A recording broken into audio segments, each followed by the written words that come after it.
Professor राजकुमार जैन जी, रामकृष्ण जी, हमारे वरिष्ठ नेता माता प्रसाद पांडे जी, बुजुर्ग और नौजवान दोस्तों, हमारा तो जन्म ही जेल में हुआ था। मकसद समाजवादी आंदोलन के विचार की उत्पत्ति नासिक की जेल में हुई थी दौरे आजादी के जंग में। और यह भी एक इतिहास का अनोखा रूप था। जंगे आजादी में कांग्रेस पार्टी में रहते हुए 1964 कांग्रेस सोशलिस्ट पार्टी का निर्माण हुआ। सवाल यह था कि जब कांग्रेस के अंदर हम लोग थे, हमारे नेता थे, फिर कांग्रेस में रहते हुए कांग्रेस सोशलिस्ट पार्टी क्यों बनाई? यह सवाल इतिहास में उठता है। इतिहास के विद्यार्थियों को जानना होगा, कांग्रेस सोशलिस्ट पार्टी दो फ्रंट को उस समय आजादी की जंग में लड़ती थी। एक, बरतानिया हुकूमत को हिंदुस्तान से फना करने के लिए, और दूसरा, आर्थिक और सामाजिक नीतियों पर कांग्रेस पार्टी को हिंदुस्तान के अंदर नए निजाम, आम आवाम कमाने वाले का, जो बड़े बड़े रजवाड़े थे, सेठ साहूकार थे, जमींदार थे, क्योंकि गांधी जी का एक ही मकसद था, पहले आजादी लो बाद में लाओ। मगर समाजवादी कहते थे नहीं, दोनों साथ करेंगे। आपको जानकर ताज्जुब होगा, कांग्रेस सोशलिस्ट पार्टी की एक नीति थी। कांग्रेस का सम्मेलन जिस शहर में होता था, जिस समय 1934 के अंदर पहला इजलास हमारा, उससे अगले दिन कांग्रेस का इजलास था। कांग्रेस सोशलिस्ट पार्टी ने अपना एक प्रस्ताव तैयार किया, जिसको जयप्रकाश नारायण ने अगले दिन कांग्रेस पार्टी के सम्मेलन में प्रस्तुत किया और आचार्य नरेंद्र देव ने उसमें रखा। हमारे प्रस्ताव में क्या था, जो आज सारी चीजें आनंद बाबू ने आपके सामने पढ़ी, वो सारे इतिहास के पन्नों में लिखा हुआ है। हमारा प्रस्ताव गिर गया। जयप्रकाश जी ने लिखा है, हम जानते थे कि हमारा प्रस्ताव कांग्रेस में पास होने वाला नहीं, मगर जब मजदूरों की, किसानों की, कामगारों की, कमाने वालों की, क्योंकि जो उस समय के राजा महाराजा, जमींदार, बड़े बड़े जागीरदार, वो भी कांग्रेस के अंदर थे। हर तरह के पीले कपड़े पहनने वाले, काले कपड़े पहनने वाले, सांप्रदायिक मिजाज के लोग भी वहां पर थे। उस समय समाजवादियों ने विचारधारा जगाया था। साथियों, मैं कहना चाहता हूं हमारे साथी सुनीलम का, क्योंकि आदेश हुआ है कि मुझे तो समाजवादी समागम का प्रतिनिधि करना था, मैं आज इतना भावुक हूं।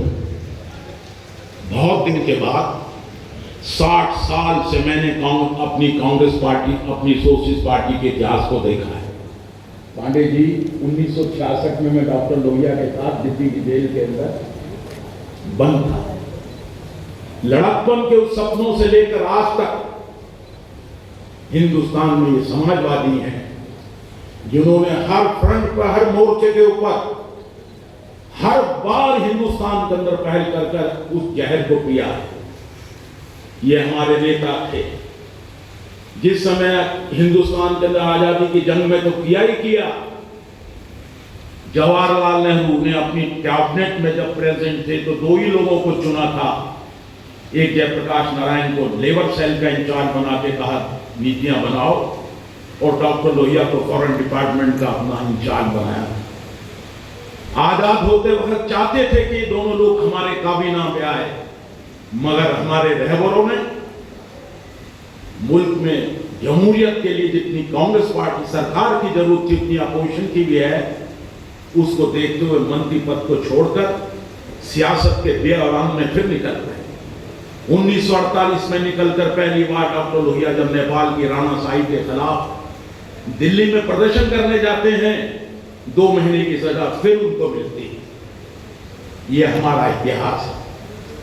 हम राजनारायण जी को नहीं भूल सकते। आपातकाल के बाद जिस समय आपात लगा था, राजनारायण जी वहां पर हिसार जेल में बंद थे। मैं भी हिसार जेल के अंदर बंद था। जब मेरी रिहाई पहले हो गई तो नेताजी ने कहा, एक छोटी सी चिट्ठी मुझे दी और जाके कहा कि 3 लोगों को जरूर दिखाना, एक अटल बिहारी वाजपेयी को, चंद्रशेखर को, और एक नाम भूल रहा हूं, कि वो जाके जरूर उनमें से जाके इंदिरा गांधी के खिलाफ चुनाव लड़े। कोई इंदिरा गांधी के खिलाफ चुनाव लड़ने के लिए तैयार नहीं था। हर नेता सेफ सीट चाहता था। ये राजनारायण थे जो जाकर रायबरेली में इंदिरा गांधी के खिलाफ बढ़े। हमारे नेता जयप्रकाश नारायण, वो सिपह सलार जिसने हिंदुस्तान की जंगे आजादी में, जिस समय लैने हिंदुस्तान का समाजवादियों का कहा जाता था, 70 साल की उम्र होने के बाद उस आंदोलन को अपने हाथ में रखकर आंदोलन में फिर सड़क के ऊपर निकली। वो हमारा इतिहास है। साथियों, मैं कहना चाहता हूं कि आज मैं इतना आनंदित हूं, फिर वही आज रंग में देखता हूं। मैंने सोशलिस्ट पार्टी के वो आनंद लिए हैं। 1968 के अंदर सोनपुर में हमारा सम्मेलन था, संयुक्त सोशलिस्ट पार्टी का। टेंट लगे हुए थे, मैं दिल्ली के जत्थे के साथ था। रात को जब सो के हम उठे तो सबकी पीठ के ऊपर पीछे पीले पीले वो जो शादी में हल्दी के दाग लगते हैं, दाग लगे हुए, सबकी पीठ गीली वहां पे हो चुकी थी। भाई कारण क्या हुआ? उससे पहले बैलों का वहां पर मेला लगता था वो मैदान के अंदर, और बैलों की जो वहां पे लीद थी उसको ऊपर ही पुआल डाल दी गई और ऊपर टेंट लगा दिया। वहीं कपूर ठाकुर सो रहे थे, वहीं दिल्ली के साथी सो रहे थे। तो वो जो लीद थी वो कमर के अंदर जब नीचे लेटे तो वो सारी लीद जो है उसके अंदर कमर के ऊपर आ गई। वो दृश्य, उसके आनंद। उसके बाद सुबह उठते हैं साथी, गीली अपने कपड़ों को देखकर मुस्कुराते हुए एक दूसरे की चप्पी बांटते हुए कहते हैं, भाई समाजवाद में तो सबको समान है। जब कपूर ठाकुर यहाँ लेटा हुआ है तो तुझे क्या परेशानी हो रही है कि तेरी पीठ के पीछे निशान पड़ गया? वो नक्शा, वो आनंद समाजवादी आंदोलन में हुआ है। आप सब लोगों को बधाई देना चाहता हूँ, खास तौर से अपने साथी सुनीलम को, रमाशंकर सिंह को, उधर वहाँ पे हमारे पाटिल साहब को, और साथी अरुण श्रीवास्तव आप बीमार होकर नहीं आ पाए। इन लोगों ने जिस तरह से मेहनत कर कर बिना किसी पार्टी के, बिना किसी संगठन के, बिना किसी ताकत के, केवल विचार के आधार पर इतना बड़ा इजलास किया, हमारा नूर बुलंद है। समाजवाद का जो चमकता हुआ जो हमारा नूर है वो आगे बढ़ेगा। हमारी विचार की लोग जो समाजवाद में जितने इशू डॉक्टर लोहिया ने उठाए थे, जितने विमर्श किए थे, जाति से लेकर जो सांप्रदायिकता के, आज सभी उन विमर्शों पर हिंदुस्तान में आज चर्चा है। साथियों, फिर मैं आपको बधाई दूंगा, बार बार बधाई दूंगा कि आज आप किसी MP MLA का टिकट लेने के लिए यहाँ नहीं आए, आप किसी नेता की जय जयकार करने के लिए नहीं आए, विचार के साथ आप लोग आए हैं। आप सब लोगों का मैं बहुत बहुत समाजवादी समागम की ओर से शुक्रिया करता हूँ। शुक्रिया। संक्षेप में प्रोफेसर साहब ने बात रखी, जो गिने चुने बहुत छोटे भाषण प्रोफेसर साहब के मशहूर होंगे उसमें ये भी गिना जाएगा। साथियों, हम आगे बढ़ते हैं। अब जो सम्मान हमें करना है